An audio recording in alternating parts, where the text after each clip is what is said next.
Also hier am Alsterufer ist es nicht zu sehen. Oper am Gänsemarkt Insight. Einblicke in die vergessene Hamburger Berühmtheit.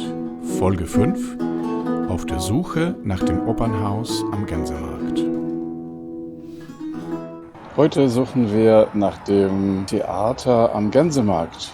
Also hier ist das irgendwie nicht zu sehen. Ich weiß, dass es früher da stand, aber wo genau, das wollen wir heute herausfinden. Die ursprüngliche Hamburger Oper am Gänsemarkt existierte zwischen 1678 und 1738 und befand sich direkt am Ufer der Binnenalster. Jetzt sind wir hier am neuen Jungfernstieg und wollen erstmal zum Gänsemarkt gehen. Als Hamburger Teatro, Hamburgischer Schauplatz oder einfach die Opera bekannt, war sie das erste und lange Zeit das einzige auf deutschem Boden öffentliche, privatwirtschaftlich organisierte Opernhaus. Wir sind jetzt auf dem Gänsemarkt und hinter mir ist Lessing.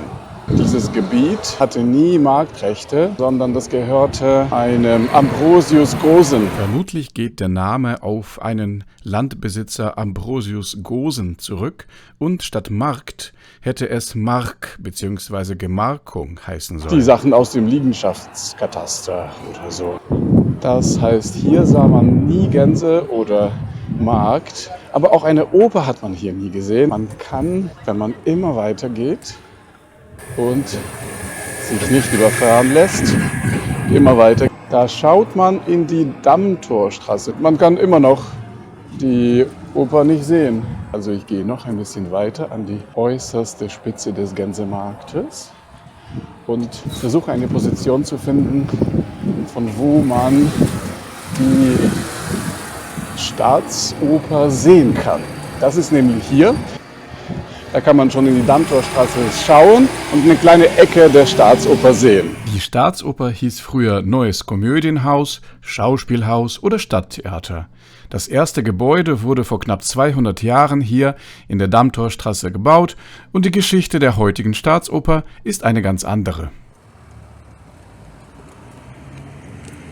Die Bezeichnung Oper am Gänsemarkt ist erst 1811 entstanden.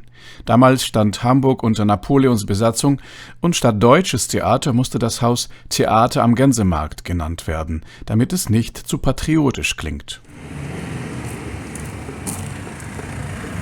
Wir suchen weiter nach dem Ort, wo die Barockoper gestanden hat. Am Gänsemarkt also nicht. Es sind leider nur sehr wenige Abbildungen des Opernhauses erhalten. Es fallen aber die beiden Schornsteine des Kalkhofes auf. Es könnte ein guter Anhaltspunkt bei der Suche sein. Diese kleine Straße heißt zwar Kalkhof, scheint aber wenig mit dem alten Kalkhof zu tun zu haben. Sie führt in den Innenhof der heutigen Staatsoper und der umliegenden Gebäude. Früher hieß sie Schwiegerstraße und wurde erst 1922 in Kalkhof umbenannt. Also auch nicht hier. Zu dem alten Kalkhof führte ein kleiner Kanal, an dem wir uns orientieren können. Wie die alten Karten zeigen, soll das barocke Opernhaus in der Nähe des Kalkhofes und des Kanals gestanden haben. Jetzt gehen wir durch die Felandstraße. Das ist die Straße, die früher wahrscheinlich der Kanal war zum Kalkhof. Durch diesen Kanal hat man unter anderem den Segeberger Kalk per Boot direkt zum Kalkofen befördert. Später wurde der Betrieb am Kalkhof eingestellt, da man auf den fertig gebrannten Lüneburger Kalk umgestiegen ist. Sie biegt in einem rechten Winkel ab und geht weiter. Wenn wir jetzt auf diese viel ältere Karte schauen, so sehen wir, dass wir inzwischen dem Standort des Opernhauses schon viel näher sind. Nun folgen wir der Straßenführung weiter und biegen in die heutige Große Theaterstraße ab. Wir gehen wieder in Richtung Neuer Jungfernstieg und sehen, dass unser Weg beinahe durch das alte Opernhaus hindurchführt.